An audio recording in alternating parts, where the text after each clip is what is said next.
Hi ಎಲ್ಲ ವಿದ್ಯಾರ್ಥಿಗಳಿಗೆ education Karnataka ಚಾನಲ್ಗೆ ಸ್ವಾಗತ. ಹಲವಾರು ವಿದ್ಯಾರ್ಥಿಗಳು KCET ಅಗ್ರಿ ಪ್ರಾಕ್ಟಿಕಲ್ ಎಕ್ಸಾಮ್ ಬಗ್ಗೆ ಕೆಲವು ಪ್ರಶ್ನೆಗಳನ್ನ ಕೇಳಿದ್ರು. ಪ್ರಶ್ನೆಗಳನ್ನು ಹೇಳಿದ್ರೆ ಡೈರೆಕ್ಟ್ ಆಗಿ ಕ್ವಶನ್ಗೆ ಆನ್ಸರ್ಸ್ ಏನಿದೆ ಅದನ್ನ ಎಕ್ಸ್ಪ್ಲೇನ್ ಮಾಡ್ತಾ ಹೋಗ್ತೀನಿ.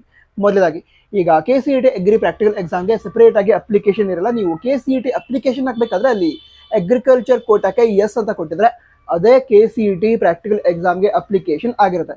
ಸೆಪರೇಟ್ ಆಗಿ ಬೇರೆ ಅಪ್ಲಿಕೇಶನ್ ಇರಲ್ಲ. ಅದಂತರ KCET ಅಗ್ರಿ ಪ್ರಾಕ್ಟಿಕಲ್ ಎಕ್ಸಾಮ್ ಏನಿದೆ ಅದನ್ನ ಏಪ್ರಿಲ್ 23ನೇ ತಾರೀಕಿಗೆ ನಡೆಸಲಾಗುತ್ತೆ ಅಂತ ಹೇಳಿದ್ದಾರೆ. ನಂತರ KCET ಅಗ್ರಿ ಪ್ರಾಕ್ಟಿಕಲ್ ಎಕ್ಸಾಮ್ಗೆ ಸಂಬಂಧಿಸಿದ ಡಾಕ್ಯುಮೆಂಟ್ ವೆರಿಫಿಕೇಶನ್ ನಡೆಯುತ್ತೆ.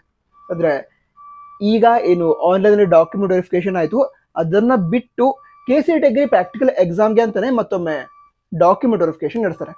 ಅದರಲ್ಲಿ ಈ ಅಗ್ರಿಕಲ್ಚರ್ ಕೋಟಾ ಏನಿದೆ ಅದಕ್ಕೆ ಸಂಬಂಧಂತಹ ಡಾಕ್ಯುಮೆಂಟ್ಸ್ನ ವೆರಿಫಿಕೇಶನ್ ನಡೆಸಲಾಗುತ್ತೆ. ಸರಿನಾ? KCET ಅಗ್ರಿ ಪ್ರಾಕ್ಟಿಕಲ್ ಎಕ್ಸಾಮ್ಗೆ ಸಂಬಂಧಂತಹ ಡಾಕ್ಯುಮೆಂಟ್ ವೆರಿಫಿಕೇಶನ್ ಯಾವಾಗ ಆಗುತ್ತೆ ಅಂತ ಡೇಟ್ಸ್ ಅನ್ನ ಮೆನ್ಷನ್ ಮಾಡ್ತಾರೆ ಅಥವಾ ಡೇಟ್ಸ್ ಅನ್ನ ಅನೌನ್ಸ್ ಮಾಡ್ತಾರೆ. ಆ ಟೈಮಲ್ಲಿ ವಿದ್ಯಾರ್ಥಿಗಳು ಆ KCET ಅಗ್ರಿ ಕೋಟಾ ಏನಿದೆ ಸೊ ಅದಕ್ಕೆ ಸಂಬಂಧ ಯಾವ್ಯಾವ ಡಾಕ್ಯುಮೆಂಟ್ಸ್ ಬೇಕೋ ಆ ಎಲ್ಲ ಡಾಕ್ಯುಮೆಂಟ್ಸ್ ಅನ್ನ ಆನ್ಲೈನ್ ಅಲ್ಲಿ ಅಪ್ಲೋಡ್ ಮಾಡಬೇಕಾಗುತ್ತೆ.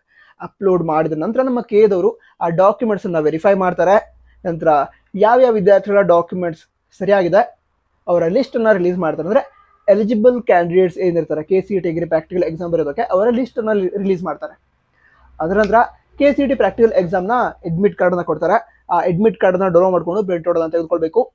ಅದ್ರ ಜೊತೆಗೆ ಈ KCET ಅಗ್ರಿ ಪ್ರಾಕ್ಟಿಕಲ್ ಎಕ್ಸಾಮ್ ಏನಿದೆ ಅದು KCET PCMB ಎಕ್ಸಾಮ್ ಏನಿದೆ ಅದರ ನಂತರ ಇರುತ್ತೆ. ಸೊ ಆ KCET PCMB ಎಕ್ಸಾಮ್ನ ಹಾಲ್ ಟಿಕೆಟ್ ಅದನ್ನು ಕೂಡ ತೆಗೆದುಕೊಂಡು ಹೋಗಬೇಕು. ಹಾಗೆ KCET ಅಗ್ರಿ ಪ್ರಾಕ್ಟಿಕಲ್ ಎಕ್ಸಾಮ್ಗೆ ಅಂತಾನೆ ಒಂದು ಹಾಲ್ ಟಿಕೆಟ್ ಕೊಡ್ತಾರೆ, ಅದನ್ನು ಕೂಡ ಡೌನ್ಲೋಡ್ ಮಾಡಿಕೊಂಡು ಪ್ರಿಂಟ್ ಔಟ್ ಮಾಡಿಕೊಂಡು ಅಂದರೆ ಪ್ರಿಂಟ್ ಔಟ್ ತೆಗೆದುಕೊಂಡು ಪ್ರಾಕ್ಟಿಕಲ್ ಎಕ್ಸಾಮ್ಗೆ ಯಾವಾಗ ಹೋಗ್ತೀರಾ ಹೇಳಿ? ಏಪ್ರಿಲ್ 23ನೇ ತಾರೀಕಿಗೆ ಹೋಗ್ತಾರೆ. ಯಾಕಂತ ಹೇಳಿದ್ರೆ ಏಪ್ರಿಲ್ 23ಕ್ಕೆ ಪ್ರಾಕ್ಟಿಕಲ್ ಎಕ್ಸಾಮ್ ನಡೆಯುತ್ತೆ ಅಂತ ಅನೌನ್ಸ್ ಮಾಡಿದಾರೆ ಆಲ್ರೆಡಿ, ಅದಕ್ಕೋಸ್ಕರ.